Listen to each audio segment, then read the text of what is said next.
આપણે એમ જોયું છે કે ચિત્ર બનાવીએ એટલે કરોડો રૂપિયા મળે, તો ચિત્રકાર કેમ બન્યો અથવા ચિત્રના વિષયમાં કેમ આવ્યો? ગુજરાતમાં કલાનું વાતાવરણ કેવું છે? બહાર આવવાનો જે સમય હોય અને એ જે પીડા હોય ને એ મારી ચિત્રમાં પહેલાં ચિત્રની વાત જ્યારે આવે કે સર્જન કરવાની વાત આવે અથવા સર્જન ચાલુ હોય એની વાત આવે ત્યારે એમ થાય કે નવી સવારમાં ફરી એક વખત આપનું હાર્દિક સ્વાગત કરીએ છીએ. નવી સવાર માટે આજે રળિયામણી ઘડી છે, કારણ કે અમારા સ્ટુડિયોમાં આજે ખ્યાતનામ ચિત્રકાર કલાકાર શ્રી વૃંદાવનભાઈ સોલંકી વધાર્યા છે. વૃંદાવનભાઈ, તમારું સ્વાગત કરીએ છીએ. નમસ્તે તમને અને સૌ પ્રેક્ષકગણને. હું શરૂઆત કરું ચિત્રકાર વૃંદાવન સોલંકીથી. જી. તો તમે એક નીવડેલા ઉત્તમ ચિત્રકાર છો અને અમને બધાને ગૌરવ થાય એવું તમે કામ કરી રહ્યા છો, એવું તમે સર્જન કરી રહ્યા છો. તો ચિત્રકાર કેવી રીતે બન્યા? તન્નાભાઈ, વાત એવી છે કે પહેલાં તમારી જગ્યા વિશે વાત કરું. તમે આજ ગુજરાતમાં એવી ધૂણી દેખાવીને બેઠા છો કે કોઈ પણ ક્ષેત્રનો સાધુ હોય તો એને તમારી પાસે આવવું ગમે, અને તમારો ઓરા છે જે સમજવો ક્યારેક અઘરો હોય, પણ એ ઓરાને કારણે પણ તમારા તરફ એક યા બીજા પ્રકારે સર્જન ક્ષેત્રમાં અને સમાજ ક્ષેત્રમાં જેમાં વ્યક્તિઓ છે એ ખેંચાઈ આવે છે, એવું મારું પ્રત્યક્ષ ઓબ્ઝર્વેશન છે આટલા વર્ષથી. જન્મ તો મારો જૂનાગઢમાં, પિતાની ત્રાંબા પિત્તળની વાસણની દુકાન કે ધંધો જે કહે તે, અને માતા એ સમયે ઘરેલું હોય પણ એનાથી વિશેષ બહુ સરળ અને ધાર્મિક વૃત્તિના. અને કહેવાય છે કે મારો જ્યારે જન્મ થવાનો હતો અથવા જે ગાળામાં હું માના પેટમાં રહ્યો એ વખતે કહે કે એ લોકોએ ભાગવત કથા ઘરમાં બેઠાડેલી. બીજી તરફ દેશમાં ક્રાંતિનું વાતાવરણ હતું, આઝાદીની. એ બે વાતાવરણને ક્યાંક ને ક્યાંક મારા અંદરના ભાગમાં અસર કરી હશે, આજે પણ રહે છે એવું મારું ક્યાંક ને ક્યાંક માનવું છે. ઉપરાંત જે શહેર કે હું જૂનાગઢમાં જન્મ્યો અને એક ગિરનારનું વાતાવરણ મારી આસપાસ, મારી અંદર બાળપણમાં પણ વીતેલું, વંટાળેલું, અને આજે પણ ભલે હું ઘણો દૂર છું એ વાતાવરણથી, એ શહેરથી કે ગિરનારથી, પણ હજી પણ મને લાગે કે મારી અંદર અને આસપાસ એ પ્રસરી રહ્યું છે અથવા વીતી રહ્યું છે અથવા એમાં હું છું એવું મને સતત લાગ્યા કરે છે. એટલે એ એક મારી જન્મ સાથેની વાત. હવે ચિત્રકાર કેમ બન્યો અથવા ચિત્રના વિષયમાં કેમ આવ્યો એવું જો કહેવું હોય, એના વિશે જો મારે વાત કરવાની હોય તો મને બરાબર યાદ છે કે એ સમયે તો બાળકને 7-8 વર્ષની ઉંમરે કે 6 થી 8ની વચ્ચે ઉંમરે ભણવા બેસાડે શાળામાં. એટલે મારા પિતાશ્રી અને મોટા ભાઈ એ મને સ્કૂલમાં બેસાડવા માટે લઈ ગયા હતા. માથે ભરત ભરેલી ટોપી પહેરી હતી, અને જ્યારે ઘરેથી નીકળતો હતો ત્યારે મામાએ મને અરીસોને બતાવ્યો, અરીસો બતાવીને કહ્યું, જો તારો ચહેરો કેવો લાગે છે. એવી પરંપરા હતી? હા, એ વખતે હતી.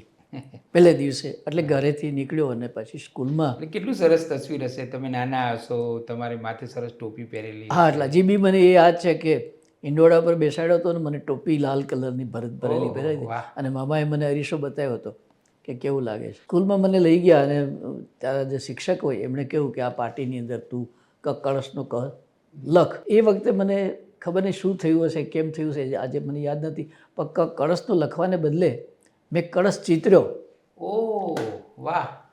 એ કળશ ચિત્રો ત્યાંથી શરૂઆત કરીએ આપણે. વાહ વાહ વાહ! તો હમણાં 2-3 વર્ષ પહેલાં કોરોના ગયો અને કોરોનાના ચિત્રો, વાર્તાઓ એટલે પ્રસંગો સાંભળીને, કારણ કે કોરોનામાં ઘરની બહાર તો નીકળાયું હતું જ નહીં, પણ ટીવી ઉપર અથવા કોઈકને ફોનથી સાંભળી કે ફલાણી જગ્યાએ આમ થયું, ફલાણું આમ થયું.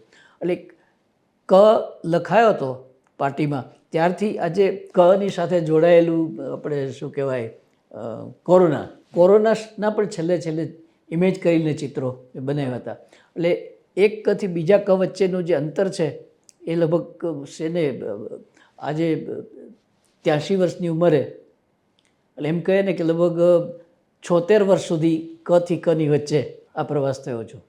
પણ મને તો આ વાત જ એટલી બધી રોમાંચક લાગી કે પાટી ઉપર તમે કલમનો ક લખવાને બદલે કળશ ચિતર્યો. તો એનો અર્થ એ થયો વૃંદાવનભાઈ કે તમે આ પૃથ્વી ઉપર ચિત્રકાર થવા માટે જ આવ્યા છો તો જ એવું થાય ને. એ કહેવું તો મારા માટે અઘરું છે, પણ એમ થાય કે કંઈક એવું મારા અંદર એ જે તમારું બન્યું હશે. અસ્તિત્વ છે અને તમારી જે હયાતી છે એની સાથેની આ જે ચિત્રનું અનુસંધાન છે હા, એ શાળાના પ્રથમ દિવસે જ કદાચ તમે એ એ આવી આરંભ ગયું.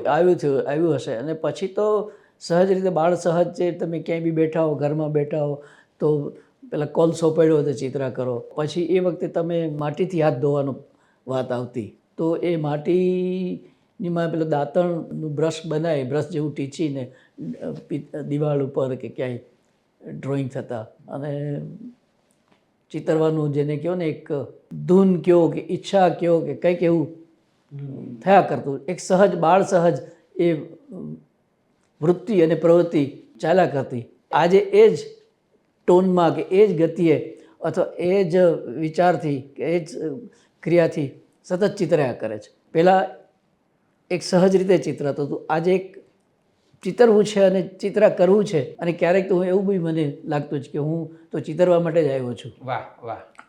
ચિતરવા સિવાયની બાકીની બધી જે એને વળગણો હોય છે એમાંથી તો પસાર થવું જ પડે, પણ ચિતરવા માટે આવ્યો છું એ સ્થાયી વાત છે અને એ મુખ્ય વાત વાત છે. કલાકાર હોવું અને કલાનું સર્જન કરવું, કલા દ્વારા સર્જન કરવું એ તો બહુ મોટી ઘટના છે. તો તમે જ્યારે જતા હોવ છો ચિત્ર પાસે ત્યારે શું બનતું હોય છે એ મારે જાણવું છે. બે વાત છે. ચિત્રકાર કે કોઈ પણ સર્જક, પછી કવિ હોય, નાટ્યકાર હોય કે સંગીતકાર, એ જ્યારે સર્જન ક્રિયા પ્રક્રિયામાં હોય ને ત્યારે જુદો હોય, વાહ. અને એમાંથી બહાર નીકળી જાય ત્યારે જુદો હોય, ત્યારે સામાન્ય માણસ હોય. એવું મારું પણ છે. પણ મને એવું સતત બે રીતે એટલે ગિરનારના સંસ્કાર હોવાને કારણે ન ચિતરતો હોય ત્યારે ચિત્રમાં હોવું એવું વધારે લાગે કે ભાઈ ચિત્ર શરૂ કરવાનું છે, એમાં કઈ રીતે કરવાનું, શું કરવાનું છે, એનું પછી અત્યારે જે વિચારું છું, છેલ્લે જે વિચાર આવ્યો છે એ છેલ્લે સુધી કઈ રીતે પહોંચાડવો અથવા પહોંચશે, અથવા કંઈ નહીં તો કંઈક તો થશે જ કે જે મારે ચિતરવું છે. જે કોઈ વાતાવરણ હોય એમાં હું ઇન્વોલ્વ સહજ રીતે થઈ જતો હોય, અથવા મને લાગે કે આ વાતાવરણમાં મારે ઇન્વોલ્વ થવું છે તો એ રીતે. એટલે ચિત્રની વાત જ્યારે આવે કે સર્જન કરવાની વાત આવે અથવા સર્જન ચાલુ હોય એની વાત આવે ત્યારે એમ થાય કે એક ચિત્ર શરૂ કરવું છે એટલે આપણે બીજા અર્થમાં કહીએ તો એક સ્ત્રી મા બનવાની ક્રિયા પ્રક્રિયામાં જેમ પ્રવેશે અને પછી કન્સીવ કરે બાળકને, અને જે અંદર ધીરે ધીરે ધીરે ધીરે ગૂંથાતું જાય બાળક નામનું જીવ, અને એ જેમ મોટું થતું જાય એવું મેં ક્યારેક કન્સીવ કર્યું કે હા મારે આવું ચિતરવું છે. અને પછી એને જ્યારે બહાર આવે, આવવાનો સમય, બહાર આવવાનો જે સમય હોય અને એ જે પીડા હોય ને એ મારી ચિતરવા પહેલાંની પીડા હોય એવું જ થાય કશું. વૃંદાવનભાઈ, હું અત્યારે વાત તમારી સાથે કરી રહ્યો છું. તમને 83 વર્ષ થયા અને તમારી સુદીર્ઘ ચિત્ર યાત્રા રહી છે, ચિત્રકલા યાત્રા. તો જે આના ઉપર તમે નજર કરો અત્યાર સુધીની યાત્રા ઉપર, તો તમને આમ કેવી લાગણી થાય, કેટલો સંતોષ થાય? આમાં ઘણું સંતોષની જે વાત કરો છો ને તમે, એમાં ઘણા બધા ફેક્ટર્સ છે, એટલે મુદ્દાઓ છે. એક સંતોષ તો ચિત્રકારને પોતે ચિત્ર હોય એનો હોય. પછી બીજો સંતોષ કે ભાઈ મેં સર્જન ક્રિયા કરી છે તો મને કંઈક મળવું જોઈએ. બીજું છે કે ભાઈ છે તો છે ને નથી તો નથી એવું. પણ મને મારા બે ગુરુઓ બહુ સરસ. એક તો રવિશંકર રાવળ, કે જ્યારે હું શાળામાં ભણતો હતો એટલે મેટ્રિકમાં ભણતો હતો ત્યારે મને એની સાથે અચાનક પરિચય થયો. અલબત્ત એના એટલે કુમાર મેગેઝિન ને બીજી જગ્યાએ એના વિશે ઘણું બધું એમાંથી મને એના વિશેની જાણકારી અથવા ગુજરાતના કલાગુરુ છે એવી મને ખબર હતી. અને એસએસસીમાં હતો ત્યારે એમની સાથે એકદમ સડન ઓફ મને રાજકોટમાં હું ગયો, એટલે એનો કોઈ પ્રસંગ હતો ચિત્રકળાનો, એમાં ગયો અને મળ્યો, અને પછી એની સાથે એક મને ગરોબો બની ગયો. એટલે એણે મને એટલો પ્રેમથી આવકાર્યો ગુજરાતના કલાગુરુ. ત્યારે મને એ ઉંમરે મને આશ્ચર્ય થયું કે આટલા મોટા કલાગુરુ તમને આ રીતે બોલાવે. એટલે એ જો આ કલાકારનો એક કેરેક્ટર, કલાગુરુ કે જે કે. તો પછી તો અમારે એને મારે કહ્યું કે તમે તો અમદાવાદ ચાલે જશો, હું જુનાગઢ ચાલે જશો, મારે ચિત્રકાર બનવું છે, તો હું તમારી પાસેથી કઈ રીતે, તો કે મને પત્ર લખતા રહેજો. અને એ પત્રોની શરૂઆત થઈ. પહેલો પત્ર આવ્યો અને મને એકદમ આશ્ચર્ય થયું કે અરે આટલા મોટા ચિત્રકારે મને તરત જવાબ લખ્યો અને ઇમિડિયેટલી વિધિન અ વીક એનો જવાબ આવ્યો.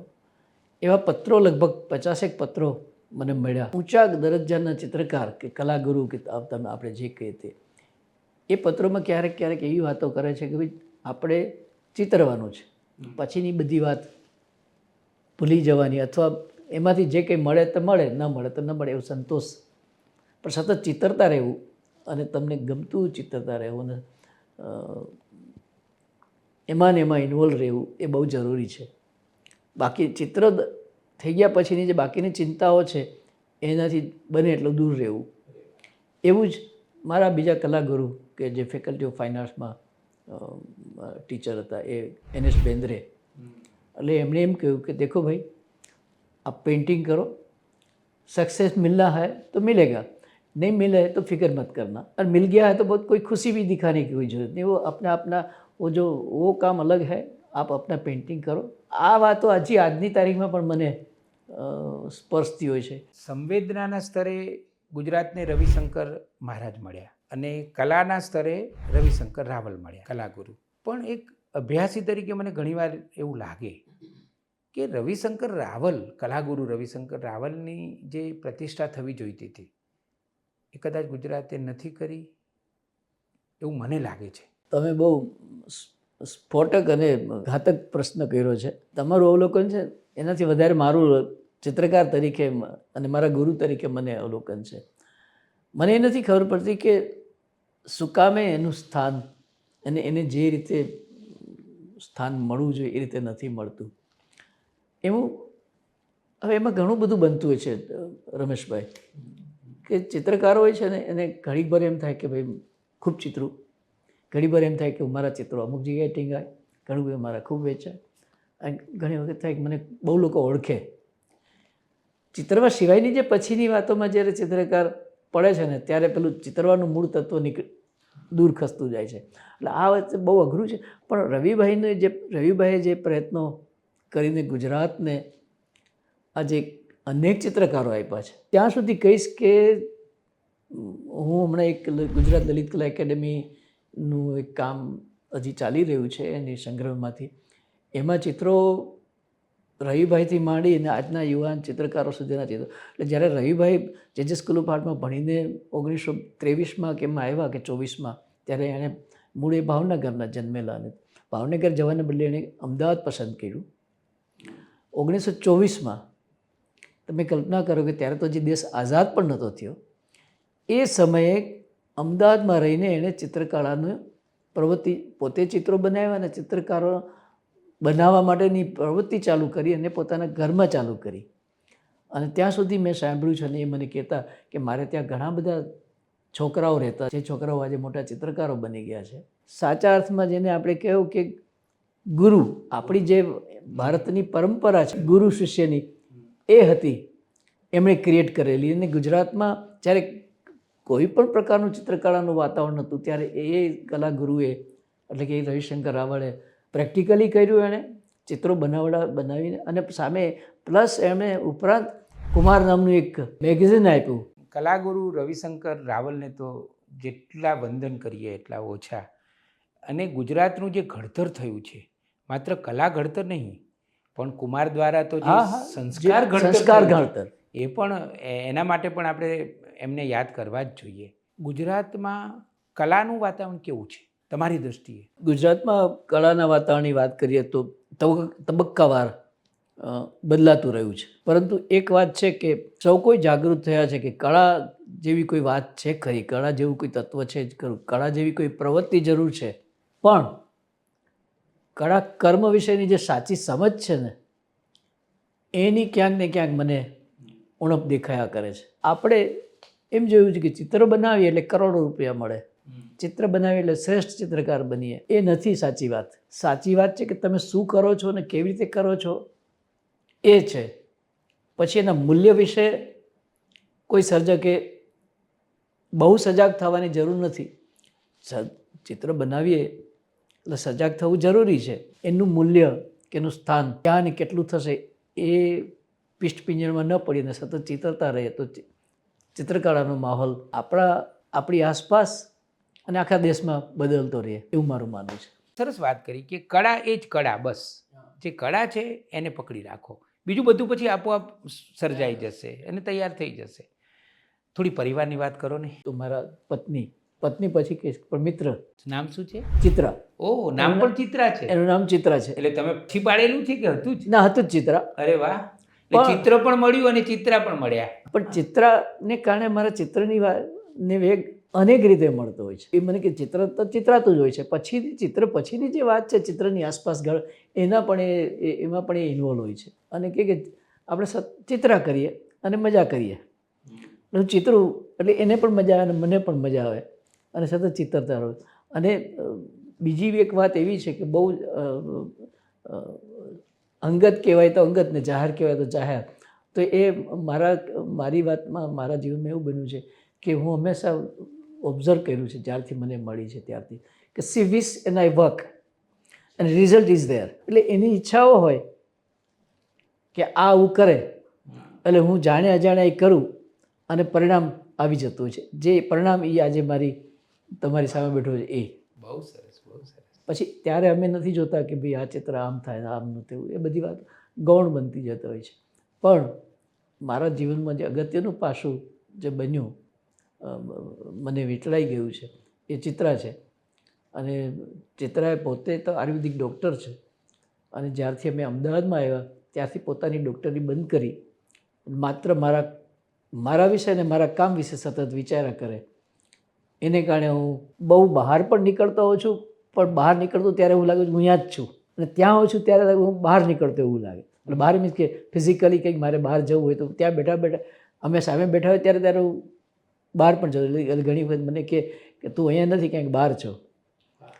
અને બહાર હોઉં ત્યારે સતત એની સાથે એવું લાગે. પણ ટૂંકમાં એ કહેવાનું છે કે એક વ્યક્તિ જીવનમાં મને મળી છે જેને કારણે હું સતત ચિતરતો રહ્યો છું અને ચિતરતો રહીશ. જીવનનો અર્થ શું તમારા માટે? ચિતરવું એ જીવનનો અર્થ. બહુ સહેલી અને સરળતાથી જીવ્યા કરીએ, કોઈ દંભ ન રાખીએ. કારણ કે ચિત્રકળા તો કે સર્જન ક્રિયા તો કોઈ મળી છે એથી તમારે કંઈ આમ કૂદવાની જરૂર નથી. એ તમને કર્મ માટે કે તમારી ઈચ્છાઓ માટે કે મળ્યું છે એટલે તમે ચિત્ર. હમણાં એક નવું ચિત્ર મેં શરૂ કર્યું, એમાં એક સ્ત્રી ગ્રામ્ય પાત્ર, સ્ત્રી અને એક પુરુષ અને થોડા એના ઘટા બકરાઓ જતા હોય છે, એ લઈને ક્યાંક નીકળતા હોય છે. અને ચિત્ર બનાવતા નહીં, બેઝિક ડ્રોઈંગ થયું ત્યારે આમાં તો કોઈ વાર્તાનું તત્વ છે જે મેં ક્યારેય મારા ચિત્ર વિશે માંથી વાર્તા બને એવું મેં ક્યારેય વિચાર્યું, પણ એમાં થયું. એટલે મેં લખવાનું શરૂ કર્યું અને મેં કીધું કે લાવો એક ટૂંકી વાર્તા જેવું કંઈક આમાંથી બને, અથવા આ બે પાત્રો મારા માટે તો એક ચિત્ર તરીકે છે, પણ એ બે લોકો શું વિચારે છે એને હું શબ્દરૂપે ઉતારવાની કોશિશ કરું. એટલે એ અત્યારે મારો એક નાનકડો પ્રયત્ન ચાલી રહ્યો છે. સરસ વાત છે. એટલે શરૂઆતમાં એમ કહે છે કે પેલી એક બાઈ હોય છે, એનું નામ એ લખુડી છે, આપણે એક નામ તો રાખ્યું. એટલે કહે છે, પહેલાંને કહે છે એના માણસને કે મને હું એક જ હોકારો કરું અથવા ઘેટા બકરાને બોલાવવાની જે શબ્દ છે, એટલે ઘેટા બકરા તરત મારી પાછળ આવી જાય અથવા ઘરે પહોંચી જાય. પણ ચાલતા ચાલતા મને તારી બહુ ચિંતા હોય છે. પેલો કંઈ જવાબ નથી આપતો, પણ ખાલી પોતાની પછેડી ઓઢેલી હોય છે ને એનો રંગ ઓસરતો હોય છે, ઝાંખો થતો હોય છે, એના પર નજર નાખીને મોંઘો એ આગળ ચાલતો હોય છે. એટલે હવે આટલી શરૂઆત તો થઈ ગઈ, પેલું ચિત્ર ચાલી રહ્યું છે, એક બાજુ ચિત્ર ચાલી રહ્યું છે, આ શરૂઆત થઈ ગઈ. પછી મેં કીધું આ તો શરૂઆત થઈ તો એટલે પેલી એમ કહે છે કે મને તારી ચિંતા થાય છે.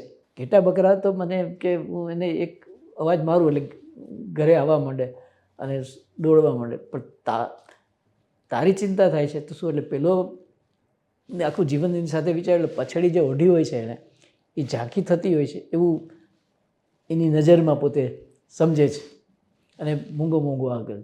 અને પછી પાછો એ ફ્લેશબેકમાં જઈ અને એટલે હવે મારે આ વાતને મારે ક્યાં એન્ડ લાવવું એ મુશ્કેલીમાં છું. ચિત્ર તો પૂરું થઈ ગયું, સુકાવા માંગ્યું છે. હવે પછી બીજા સ્ટેજમાં થોડું આગળ આવ્યું કે ભાઈ એટલે પેલો માણસ વિચારે છે કે મેં આને ક્યારે જોઈતી.